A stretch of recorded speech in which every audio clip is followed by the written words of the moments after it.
ரத்னம் அவர்களுக்கும் உபாதிதர்கள், மேற்பார்வையாளர், ஆசிரியர்கள், பழைய மாணவர்கள், தலைமைகள் அனைவருக்கும் என்னுடைய இந்நேர வணக்கங்களை தெரிவிப்பதில் பெரும் மகிழ்ச்சி அடைகிறேன். இன்றைய நாள் யாழ்ப்பாண கல்லூரிக்கு மாத்திரமல்லாது, பட்டுக்கோட்டைக்கு மாத்திரமல்லாது, உலகளாவிய பெண்களே பெருமைப்பட வேண்டிய ஒரு நாள்.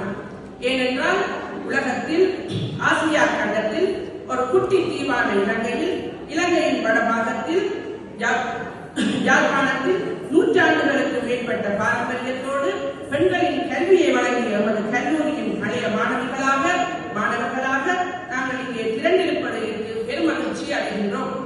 இந்த நாள் பெண் விடுதலையினதும் பெண் கல்வியினதும் சரித்திர முக்கியத்துவத்தை குறித்து நிற்கின்றது. மகாகவி பாரதியார் தன்னுடைய பாடல்களில் பெண் விடுதலை ஆணித்தரமாக வலியுறுத்தி இருந்தார்.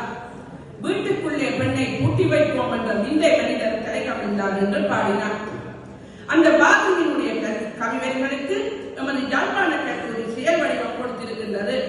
அதாவது ஆசியாவிலே ஐரோப்பிய நாடுகளுக்கு இணையாக பெண்களுக்கான கல்வியை, பெண்களுக்கான விடுதலையையும் வலியுறுத்தி நூற்றாண்டுகளுக்கு முன்பே பெண் கல்வியை ஆரம்பிக்கிறவது கல்லூரி தாயனுக்கு நாங்கள் பெருமகிழ்ச்சி அடைகின்றோம்.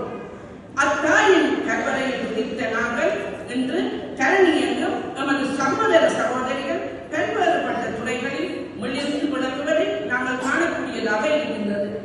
அந்த வகையில் இந்த பாரம்பரியத்தை நூற்றாண்டுகள் கடந்து, பல நூற்றாண்டுகள் முடிந்து, 1000 ஆண்டுகள் கடந்தும் செழுமை பெற்று உலகிற்கே முன்னுதாரணமாக நமது கல்லூரி தாய் இன்னும் பல பெண் கல்வியலாளர்களை, வீராங்கனைகளை, புகழ்பூத்த மகளிர்களை உருவாக்குவாள் என்ற அந்த அதீத நம்பிக்கையோடு உங்கள் அனைவரையும் வரவேற்று இந்த நாளை வெறும் கொண்டாட்ட நாளாக மாத்திரமல்லாது வரலாற்று பூர்வமான இந்த செய்தியை நாளைய சந்ததிக்கும் இன்றும் உலகத்தின் சில பாகங்களில் பெண்களை அடிமைப்படுத்தி பெண் கல்வியை மறுத்து நிற்கின்ற சமூகங்களுக்கும் ஒரு முன்னுதாரணமாக